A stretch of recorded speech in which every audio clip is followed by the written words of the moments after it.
saudara-saudari, kita masih dalam masa Prapaskah.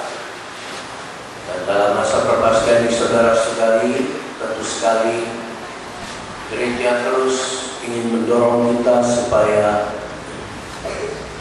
mengamalkan sikap tobat. Gereja paham dan Tuhan Allah sendiri paham bahwa kita ini orang-orang lemah. Dan kabar gembira bagi kita, saudara-saudari, hari ini ialah walaupun kita sudah jatuh dalam dosa, mungkin jauh dari Allah pencipta Bapa kita, tetapi Dia tetap mengasihi kita. Dia tetap mau menerima kita kembali. Itulah kabar baik yang diceritakan oleh Injil hari ini dalam perumpamaan anak yang hilang itu. Saudara-saudari, dalam Injil hari ini kita dapat mempelajari 3 perkara. Perkara yang pertama ialah Allah itu adalah cinta kasih. Dan cinta kasihnya ini, saudara-saudari, kita tidak dapat memahami sepenuhnya. Karena seperti mana yang kita dengar dalam Injil sebentar tadi, anak yang kurang ajar itu dia terima balik. Dan anak yang satu lagi yang tua itu, dia juga mengajak dia supaya menerima hadiahnya. Kalau kita dengan hati manusia saja mau memahami hal ini, saudara-saudari, memang sukar bagi kita untuk memahami. Paling-paling kita boleh jadi kepala. Kenapa Allah bersikap demikian?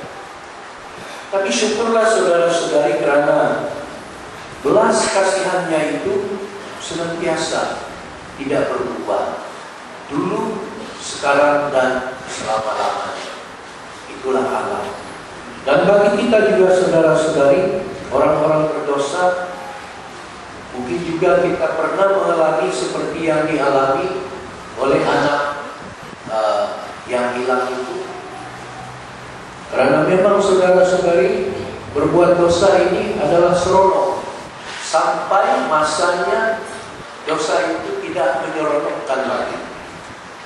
Itulah keadaan bersama babi, bergelinang dengan tai babi, ya. Dan masa itulah seseorang itu atau yang kita alami, kita akan membuat keputusan kembali kepada Bapa atau terus bergelinang dalam tai dosa. Jadi saudara-saudari, syukur karena Bapa di surga berbelas kasihan dan tetap menerima. Jadi ini satu harapan bagi kita. Pertama. Yang kedua, saudara-saudari, yang dapat kita pelajari ialah sikap anak yang hilang. Sikap anak yang hilang. Dia itu satu sikap yang perlu ada pada setiap kita, tetapi sukar bagi kita untuk melakukannya, yaitu mengakui bahwa kita berdosa, mengakui bahwa kita salah, mengakui bahwa kita silap. Kenapa itu susah bagi kita untuk berkata, aku berdosa, maafkan, aku bersalah, maafkan.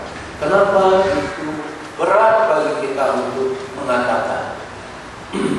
Mungkin boleh kita katakan juga, tetapi dengan tidak jujur, ya. Apa sebab? Karena ego kita, saudara-saudari, selalu kuat. Kita dapat rasa itu dalam peristiwa-peristiwa di mana kita tidak mau tunduk, walaupun kita tahu kita salah. Dan inilah satu perkara yang menjadi penghalang bagi kita, yaitu ego kita untuk dapat mengaku bahwa kita lemah, kita berdosa, kita perlukan belas kasihan Bapa di surga. Sikap ini saudara-saudari perlu ada pada kita, walaupun ianya berat bagi kita untuk dilaksanakan, untuk diamalkan. Dan masa prapaskah inilah saudara-saudari, gereja ingin membantu kita, ingin mengobati kita dengan obat-obat yang ada, supaya ego kita ini jangan terus berkuasa pada diri kita, yaitu dengan berdoa, dengan berpuasa dan berpantang, dan dengan memberi sedekah.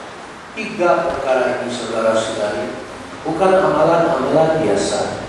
Tetapi kalau kita benar-benar mengamalkan doa, puasa dan pantang, dan sedekah, itu akan membuat kita dan dapat membantu kita, ego kita itu makin hari makin kenyang.